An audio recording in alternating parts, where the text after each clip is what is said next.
Olá, meu nome é Cássia Silva Souza, tenho MBA em Gestão e Desenvolvimento de Pessoas pela FGV, uma certificação internacional em Coaching e graduada em Psicologia. Trabalho há 15 anos com treinamento e desenvolvimento de pessoas. Sou sócia-diretora da Visão e Ação Consultoria Empresarial. Hoje eu estou aqui dando continuidade a uma coleção de vídeos sobre inteligência emocional. O objetivo deste treinamento é lhe oferecer informações sobre como interagir de maneira inteligente nos diversos ambientes que você frequenta. Então, vamos lá!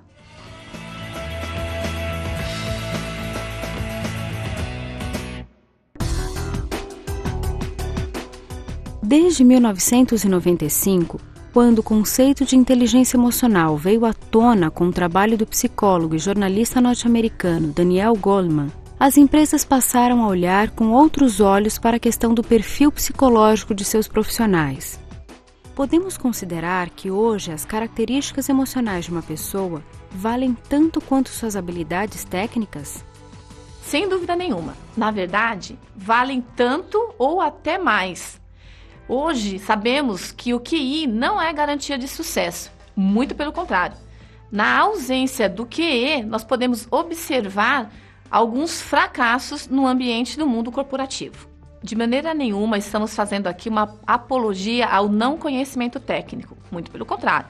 Conhecimento técnico é muito importante. Porém, o que vemos observando é que as pessoas que melhor se relacionam umas com as outras em seus ambientes de trabalho e conseguem controlar as suas emoções, efetivamente se desenvolvem de maneira mais promissora. Já que estamos falando de competência emocional, vale a pena dedicarmos um pouco de atenção ao termo competência. Você já foi perguntado se tem hoje o chá que o mercado precisa? Não se espante. Não estamos falando aqui do chá de cidreira ou camomila, às vezes necessários também. Mas estamos falando sim do chá que quer dizer respeito às siglas conhecimento, habilidade e atitude. Quando dizemos da competência, estamos dizendo que nós precisamos ter o aspecto intelectual, que é o conhecimento, que é o saber das coisas que vamos realizar. Porém, saber apenas o conhecimento intelectual não nos basta, o mercado espera mais. Precisamos ter também a habilidade. A habilidade é o saber fazer, saber executar, conseguir colocar em ação o conhecimento por você adquirido. Você pode estar dizendo, mas já não está de bom tamanho? Ainda não. Para sermos efetivamente competentes, precisamos também termos atitude. O que é a atitude? É o querer fazer, querer relacionar-se com todas as mudanças que nos são apresentadas na medida em que eu sei e começo a realizar algumas ações. Portanto, ser competente adquire e assume um caráter bastante amplo no nosso dia a dia relacional. Quando Daniel Goleman nos apresenta, em 1995, em seu livro Inteligência Emocional, o conceito da competência emocional e sua importância nos ambientes, sejam corporativos ou familiares, nos convida a uma nova visão sobre que tipo de competências eu necessito para me dar bem no mundo dos negócios, com a minha família e com os meus amigos. Qual é de verdade o meu diferencial competitivo? É o meu conhecimento? São as minhas habilidades ou são as minhas atitudes? Veremos neste treinamento que é a soma dessas três características, conhecimento, habilidade e atitude, que nos impulsionará em direção ao sucesso.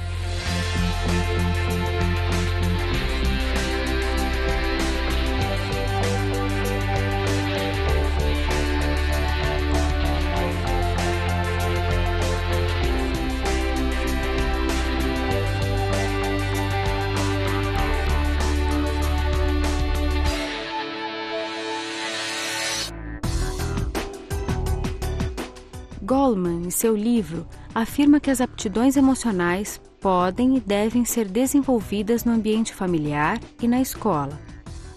Qual a sua opinião, Cássia, sobre o peso da formação e educação da pessoa no desenvolvimento do seu QE? Sem dúvida nenhuma, escola e familiares podem favorecer ou não o contato das pessoas com a sua inteligência emocional. Na medida em que posso me expressar emocionalmente, o meu ambiente aceita esta expressão, me sinto confiante em continuar agindo desta forma. Ao contrário, se sou punido quando deixo as minhas emoções aflorarem, a minha intuição aparecer, posso tender a eliminar este tipo de comportamento do meu dia a dia. Porém, não se esconda atrás do fato de que o ambiente não estimulou a sua competência emocional. No caso do QE, sempre há tempo. Diferentemente do QI, que é uma coisa mais inflexível, o QE não. Nós podemos desenvolvê-lo a qualquer momento da nossa vida. Podemos esticá-lo, ampliá-lo, fazê-lo com que ele surja na medida em que desejamos que esse comportamento ou essa atitude apareça. Que é uma questão de escolha. Acredite, se você decidir que a partir de amanhã você vai ampliar a sua competência emocional, isto é um fato. Você tem condições disso, porque a competência emocional é algo absolutamente flexível, maleável, e através do seu desejo você poderá moldá-la.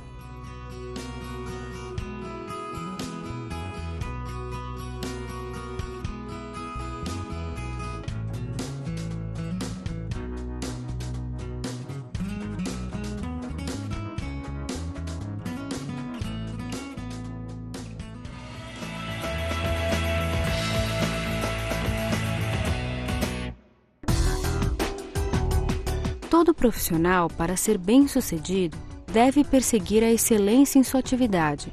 Afinal de contas, a vontade de querer fazer o melhor e de querer acertar mobiliza as pessoas a darem o melhor de si mesmas.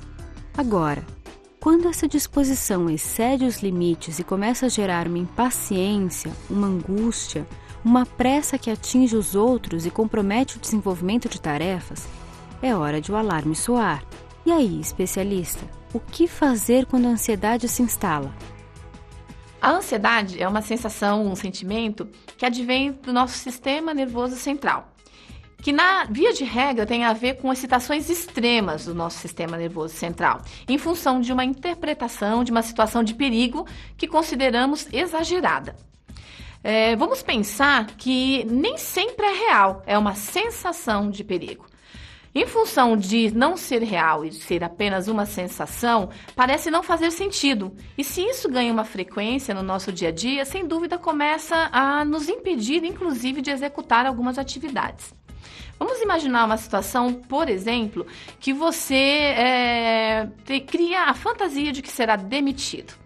Você passa, então, a não conseguir dormir direito, sua frio, fica mal-humorado, olha para o seu chefe e começa: quando será que ele vai tomar coragem de me mandar embora? Quem efetivamente te disse que isto é um fato real? Então, como que você vai lidar para aplacar um pouco o nível dessa ansiedade? Primeiro passo, olhe e tenta colher um dado de realidade. O que de fato me faz pensar que eu serei demitido? Em algum momento, o meu chefe verbalizou uma insatisfação com relação ao meu trabalho? Se isto não aconteceu, por enquanto é apenas um medo da sua cabeça, é uma fantasia. Quando você vai na realidade e não encontra suporte, há uma probabilidade de você conseguir reduzir o nível de tensão e aplacar um pouco essa ansiedade. Ainda na sequência de perguntas e em busca de evidências, se pergunte: o que de pior poderá te acontecer se você for demitido? O que você pode fazer para superar caso isto aconteça? Quando você começa a fazer estas perguntas, você vai encontrando as respostas que te darão segurança. Sim, você tem recursos para lidar com tudo isso. O que de pior pode te acontecer é você ter que voltar para o mercado de trabalho e aplicar toda a sua competência em busca de uma nova colocação. Ponto. Com isso, você consegue reduzir o seu nível de ansiedade. Uma outra forma de reduzir essa ansiedade é evitar o raciocínio distorcido. O que seria esse raciocínio distorcido? Um exemplo de raciocínio distorcido é quando passamos a fazer generalizações exageradas. Um exemplo comum de generalização é: toda mulher dirige mal. Claro que não é verdade, mas é uma generalização muito comumente utilizada. Outro exemplo comum de generalização, se trouxermos isso para o ambiente corporativo, é todo chefe é arrogante ou todo chefe quer me prejudicar. Se você vai para o ambiente corporativo com este tipo de generalização, há uma de que na relação com os seus superiores imediatos, naturalmente o nível de tensão se eleve e você tem uma ansiedade muito grande. A probabilidade de você senti-lo como arrogante aumenta. Por quê? Você está fazendo uma premonição, você está antecipando algo que não existe, mas que no teu contato você pode favorecer o surgimento. Como você já se relaciona pressupondo que ele será arrogante contigo, muito provavelmente a postura de arrogância partirá de você. E como estamos num mundo feito de trocas, você receberá de volta a mesma postura. Uma outra dica para reduzir este nível de ansiedade a um nível normal, vale aqui retomar. Não estamos esperando que você zere o seu nível de ansiedade. Um certo nível de ansiedade chega a ser saudável. Ele é o teu termômetro, ele te coloca em movimento também. Porém, em algum momento ele pode te paralisar e atrapalhar nas suas conquistas. Para que ele possa chegar num nível normal de ansiedade, vale a pena pensar de forma positiva com relação às situações que te apresentam no dia a dia, principalmente com relação a você mesmo. Pense, eu sou capaz de desenvolver, eu tenho condições, sou competente, estou preparado e sou percebido pelos meus colegas como alguém capaz de executar essa tarefa. Sou percebido como um bom profissional. É claro que para tanto você tem que colocar em prática as suas habilidades. Não basta crer, não é mágico. Mas quando você sabe fazer e acredita que pode fazer, as coisas se realizam no nível prático. Situações comuns desencadeantes de ansiedade são as situações novas. Qualquer tipo de situação. Imagine um novo emprego, um novo namorado, um passeio diferente que você irá fazer. Estas situações podem te colocar em estado de alerta. Eu costumo dizer que, por vezes, nós pensamos que temos medo do novo. Porém, de verdade, temos medo do de novo. Porque o que nós fazemos automaticamente nessas situações? Vamos pensar num novo emprego. Um novo emprego, o que me espera? Você começa a comparar com situações anteriores experimentadas. E o ser humano, infelizmente, tem uma tendência de comparar com as situações vividas da forma negativa, aquelas nas quais ele não se deu muito bem. E tomando como parâmetro situações anteriores negativas, você acelera o teu organismo e se coloca de prontidão para o que de pior aquela situação possa te oferecer. Então, de novo, olhar para o novo, pensando que é novo sim, não é o de novo. É uma situação absolutamente nova e você pode escolher interagir com esta situação de uma forma emocionalmente inteligente.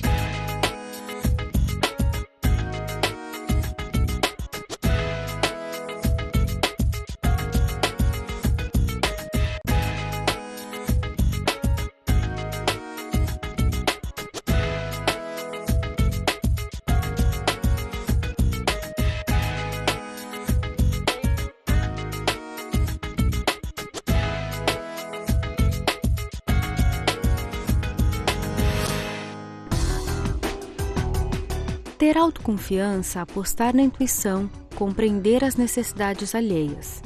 Um pouco de cada um destes ingredientes pode ser um bom antídoto contra a inconveniente insegurança que nos assombra toda vez que temos de fazer uma escolha ou tomar uma decisão. Agora, a questão é como desenvolver essa mistura promissora.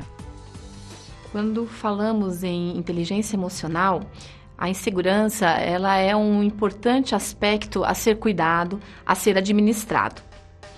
Pessoas inseguras normalmente são aquelas que raramente se expressam, raramente se incluem em situações, têm medo de se expor, principalmente porque não se admitem ou não se percebem falíveis.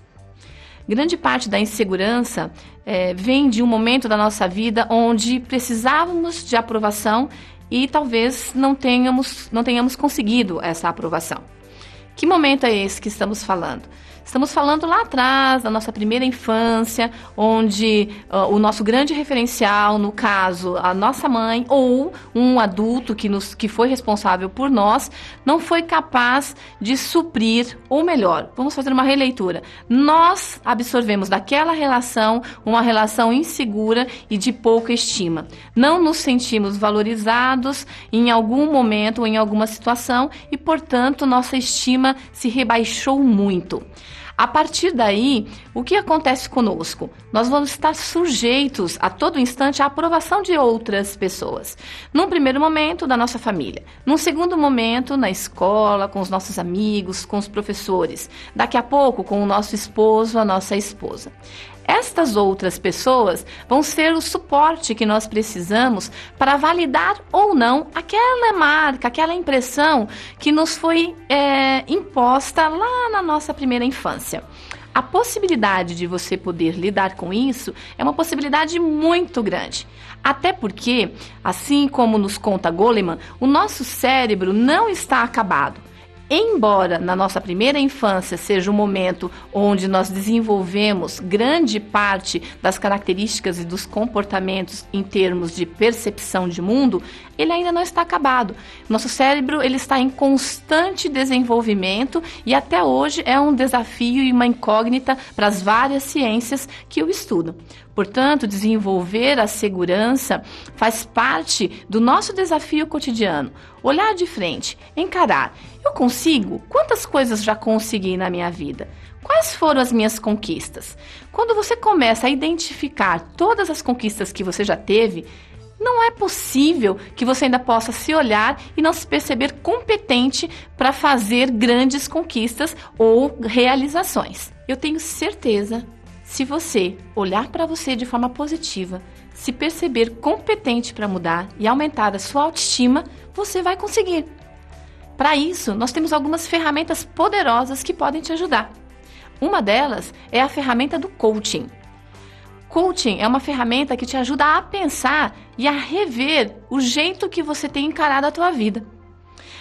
Se você tem a crença de que não é possível, de que não é competente, o coaching, o profissional dessa área, vai te ajudar a quebrar esta crença, que é uma crença limitante. A partir do momento que você se perceber competente e capaz, as coisas começam a fluir. Você já deve ter ouvido falar, nossa, parece que o universo está conspirando a meu favor. Sem dúvida, porque você mesmo está na postura de conquistar coisas. E você começa a pensar que as pessoas estão te favorecendo. Mas não são exatamente as pessoas, e sim o como você olha para a vida, o como você a encara, de forma positiva e de forma otimista.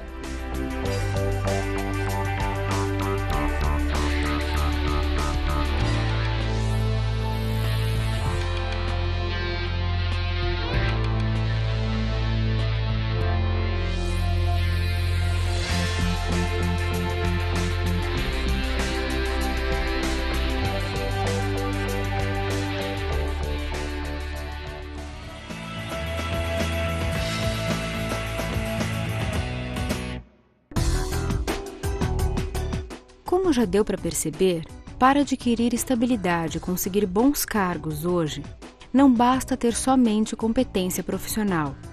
É preciso desenvolver novas e importantes habilidades emocionais para a construção de um ambiente de trabalho saudável e equilibrado.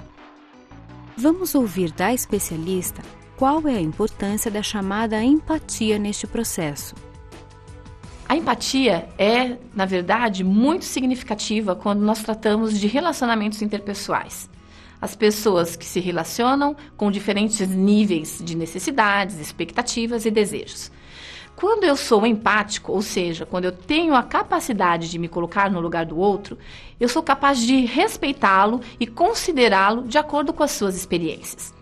Existem algumas pessoas que dizem que ser empático seria tratar o outro como eu gostaria de ser tratado. Nós temos que tomar alguns cuidados, porque você gostaria de ser tratado de acordo com as suas necessidades e as suas expectativas, e o outro de acordo com as necessidades e expectativas próprias. Portanto, a premissa básica da empatia é o respeito. Na medida em que você respeita, você é capaz de ouvir com atenção, de aceitar a diferença e de se colocar no lugar no sentido de, e se fosse eu? Se eu estivesse falando ou ouvindo, se eu fosse o ator principal nesta situação, como eu gostaria de ser tratado? O respeito é a base dessa relação. Quando eu sou empático, eu defendo a causa de que você pode dizer sempre. Você pode, inclusive, não concordar com algo que o outro esteja expressando.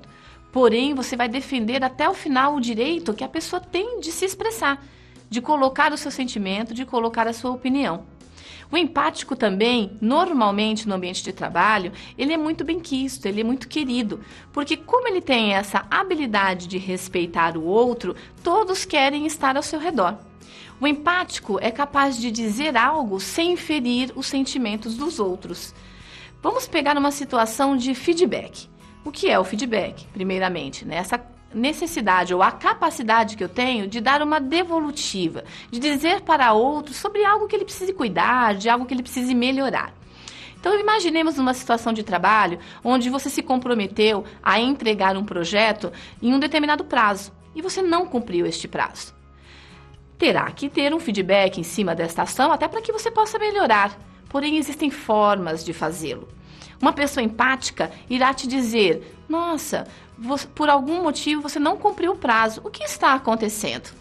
Uma pessoa que não tem essa capacidade empática, ela vai ser agressiva com você, ela vai te dizer, como? Não cumpriu o prazo? Você está sendo incompetente, que profissional é você?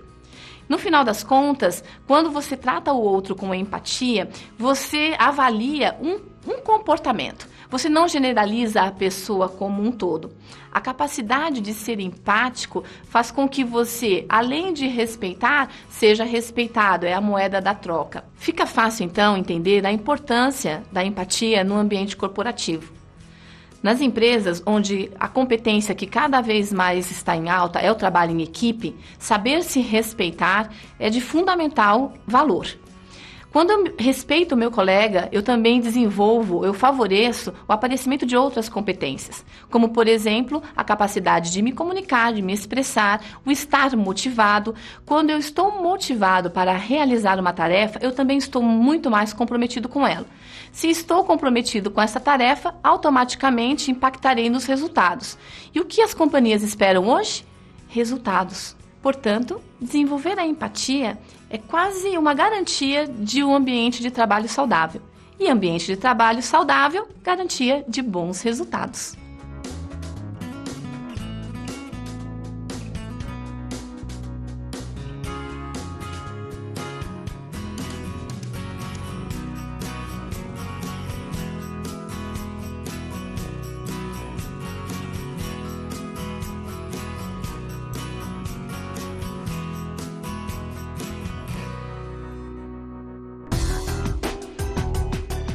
O que fazer para que a automotivação não seja abalada quando não há reconhecimento da empresa, mesmo que a pessoa tenha satisfação e orgulho do que faz?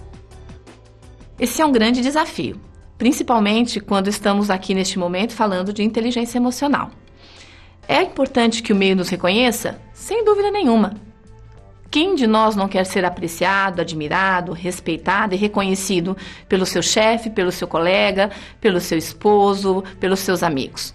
Reconhecimento é uma das grandes necessidades do ser humano. Porém, eu não posso amarrar a motivação para realizar as coisas em aspectos externos, como, por exemplo, no reconhecimento. Por isso, devemos desenvolver a automotivação. Se, por um lado, o ambiente externo pode nos estimular, nós temos o nosso ambiente interno, que somos nós mesmos, capazes de criar um movimento de automotivar-nos. E o que seria esta automotivação? A automotivação é aquela força que nos faz iniciar uma tarefa e, mesmo diante dos maiores obstáculos, continuarmos na sua execução em busca da obtenção dos melhores resultados. Como eu posso fazer para me automotivar? Na verdade, é mais simples do que a gente imagina. Uma primeira dica básica é você mesmo. Você como uma fonte de emoção em busca da automotivação. Quando eu digo você, olhe-se, perceba-se, como você tem reagido diante das situações. Tem pensado de forma positiva? Tem acreditado na sua capacidade de conclusão das tarefas? Acredita no seu potencial? É otimista com relação às possibilidades que se apresentam para você? Nós temos diversas fontes de emoção capazes de nos levar à automotivação. Vamos tratar aqui de 3 principais fontes dessas emoções. A primeira delas é você mesmo. Pergunte-se, como eu tenho encarado a vida? Tenho olhado para a vida de forma positiva, otimista? Olhe para a vida com um olhar colorido ou tenho enxergado tudo em preto e branco, de maneira negativa? Você é a sua grande fonte de emoção. Tem reconhecido seus pontos fortes e pontos fracos? Quando paramos para pensar em tudo aquilo que temos de bom e tudo aquilo que temos que melhorar, ganhamos forças para enfrentar os desafios que o meio nos apresenta. Com isso, preservamos a nossa automotivação. Uma outra fonte de emoção para que você possa aumentar a sua automotivação são os mentores emocionais. Os mentores emocionais são aquelas pessoas em quem você se inspira. Aquela pessoa que quando você pensa nela, você sente, quando eu crescer, vou ser igual àquela pessoa. Essa pessoa pode ser uma pessoa fictícia ou real, viva ou morta. Não importa, mas vai ser alguém que te inspira na sua caminhada. Pode ser um líder religioso, alguns pensam em Jesus Cristo, pode ser Mahatma Gandhi, pode ser seu pai, sua mãe, pode ser um chefe, pode ser um colega de trabalho, não importa. O que importa é que esta pessoa te inspira. É aquela pessoa que você, no momento que é desafiado, pensa: como ela agiria se estivesse no meu lugar? E ela te inspira a tomar atitudes. No momento em que você é desafiado e é questionado e que sente que a sua motivação está em baixa, quando você reúne essas fontes de emoção, você mesmo, o seu time de ouro e os mentores emocionais, sem dúvida nenhuma, terá maior capacidade de preservar a sua automotivação.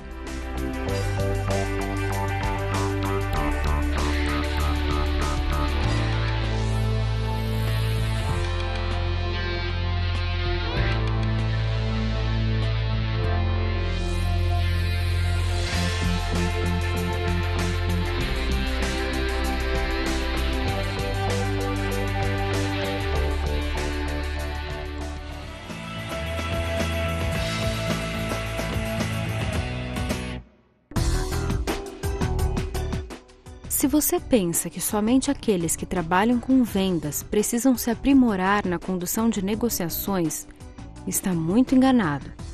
No mundo corporativo, o processo de convencimento, de exposição de ideias, de prospecção de clientes é cotidiano e comum aos mais diversos profissionais. Então, fique atento às sugestões a seguir. Negociar é o ato de negar o ócio, que implica dizer que é o nos colocar em movimento em direção a resolver alguma situação conflitante. Na verdade, negociação faz parte do nosso dia a dia. Negociamos desde a infância, negociamos com pais, negociamos com amigos, negociamos na empresa, com pares, com superiores, negociamos todo dia, a todo instante. A negociação é um movimento de barganha, com o objetivo de garantir os melhores resultados para as partes envolvidas. A ideia é que ambas as partes sintam-se ganhando numa situação de negociação. No ambiente corporativo, o melhor tipo de negociação é a negociação ganha-ganha.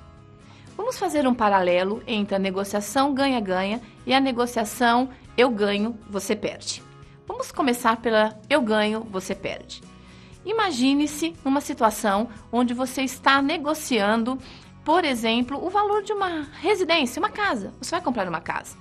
No processo de negociação, ao final, embora num primeiro momento você estivesse satisfeito, quando termina, você faz uma pesquisa de mercado e percebe que, na verdade, poderia ter pago 30% a menos do valor que de verdade acabou pagando.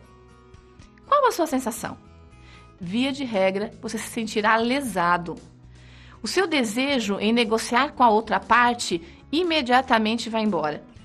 Você imagina, eu não quero nunca mais ter que fazer negócios com esta pessoa. No ambiente corporativo, quando você trabalha com projetos, por exemplo, quando você se sente lesado, você não quer mais se relacionar com as pessoas que fazem parte daquele projeto. Qual o ganho disso para você e para sua equipe? Nenhum. O ideal é que vocês desejem continuar negociando e possam interagir em futuros projetos. Na relação ganha-ganha, é exatamente isso que acontece. Negociar ganha-ganha não implica dizer que todo mundo sai vencendo. É claro que em uma negociação, uma das partes chega mais próximo do objetivo real almejado. Porém, na negociação ganha-ganha, ambas as partes cedem para atingir um objetivo que seja favorável para as partes envolvidas. Este tipo de negociação favorece os relacionamentos no ambiente corporativo. Quando eu penso, o outro tem expectativas e necessidades e respeito essas expectativas e necessidades durante a negociação, ele também vai respeitar as minhas necessidades e as minhas expectativas. O desejo de continuar negociando se instala e nós poderemos então chegar em conjunto à solução mais razoável para o problema que estamos resolvendo ou a solução que estamos buscando. Ao negociar ganha-ganha, estou vivenciando plenamente o conceito de inteligência emocional. Haja visto que qualquer dificuldade, qualquer obstáculo, qualquer ansiedade ocorrida durante o processo da negociação foi gerenciada de tal forma que no desfecho dessa negociação as partes estão atendidas. Portanto, pratique o ganha-ganha. Consequentemente, você estará exercitando a sua inteligência emocional.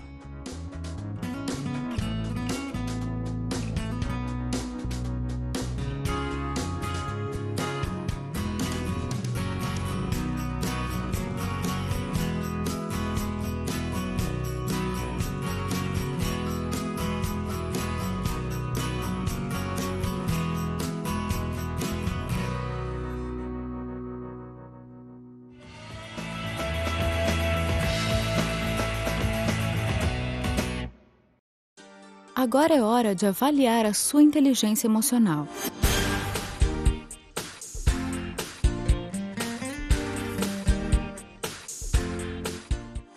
1. Você está irritado com um colega de trabalho, pois ele cometeu um erro que pode colocar a perder um projeto no qual você está trabalhando há meses. Qual é o momento certo de falar com ele? A. O melhor é esperar a irritação inicial passar e falar com ele quando surgir um momento propício, sem mais ninguém por perto. B. Assim que encontrá-lo, nada melhor do que resolver a situação o mais rápido possível, doa quem doer. C. Falar com ele não vai resolver a situação. Em casos como esse, você prefere falar diretamente com o chefe, para deixar claro que a culpa não é sua.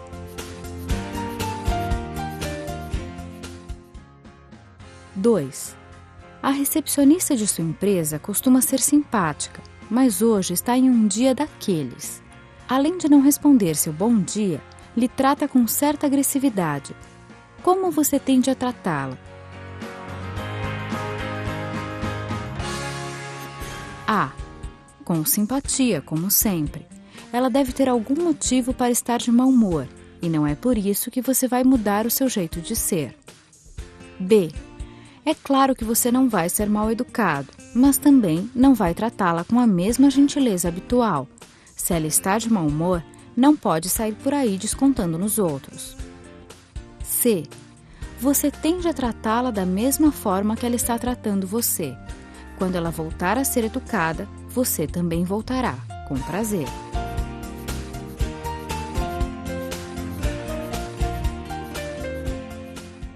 3. Você se preparou durante semanas para se apresentar em público. Logo após seu discurso, você se sente feliz com o resultado, mas um colega de trabalho conhecido por seu baixo astral lhe diz que você parecia nervoso demais. Como você se sente? A. Super tranquilo. Você sabe que ainda tem muito a melhorar e vai se esforçar para fazê-lo, mas não fica abalado por uma crítica deste tipo. B. Você sabe que não vale a pena dar atenção aos comentários dessa pessoa, mas mesmo assim fica um pouco frustrado com a sua performance. C. Sua alegria vai embora no mesmo momento. Mesmo sabendo que não é uma opinião tão importante, você se sente bastante contrariado e ofendido.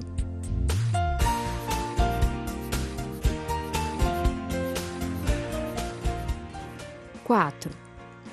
Você recebe a incumbência de preparar para amanhã importantes relatórios que serão usados em uma reunião com novos investidores. Como você reage? A. Se sente motivado a realizar a tarefa da melhor forma possível, mas não deixa de considerar todas as dificuldades que pode vir a ter e a melhor maneira de resolvê-las. B.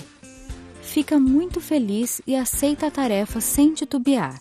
Você sabe que na sua empresa, ninguém poderia executar essa atividade de forma melhor do que você. C. Fica angustiado, imaginando que não será capaz de preparar os relatórios no tempo hábil e do jeito que seu chefe está esperando.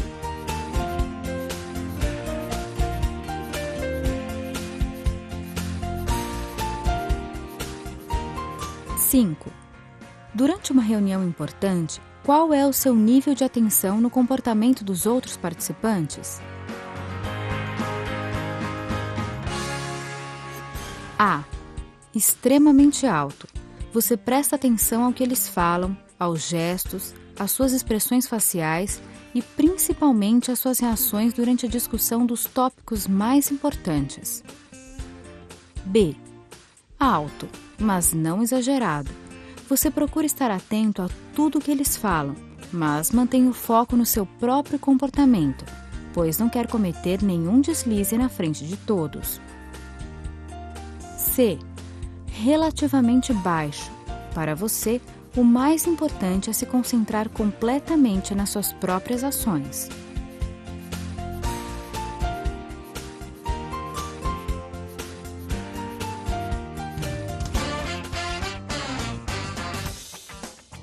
Vamos ver como você se saiu? Atribua 3 pontos para cada alternativa A respondida. As alternativas B valem 2 pontos, enquanto as respostas C equivalem a 1 ponto. Some sua pontuação e confira o resultado.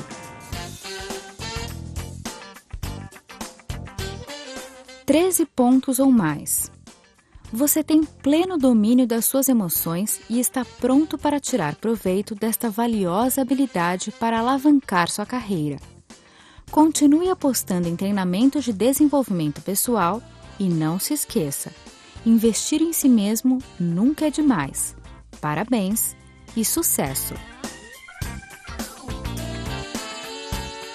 De 9 a 12 pontos. Aparentemente, você se encontra em um estágio de amadurecimento da sua inteligência emocional. Você já possui algum controle sobre seus sentimentos e uma boa capacidade de se relacionar com as pessoas, mas ainda cai em algumas armadilhas emocionais no dia a dia corporativo. Lembre-se, aprimorar-se só depende de você. 8 pontos ou menos. Tudo indica que você ainda está dando os primeiros passos no desenvolvimento de sua inteligência emocional. Para aumentar sua competitividade, eficiência e satisfação no ambiente de trabalho, invista neste treinamento e leve a sério suas lições.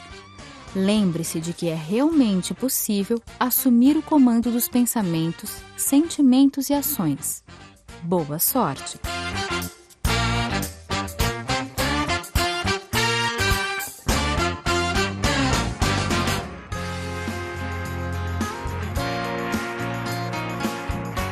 Chegamos ao final desta coleção. Espero que tenha sido uma experiência proveitosa e agradável. Se quiser saber mais, entre em contato comigo. Continue investindo em seu desenvolvimento. Sucesso e até a próxima!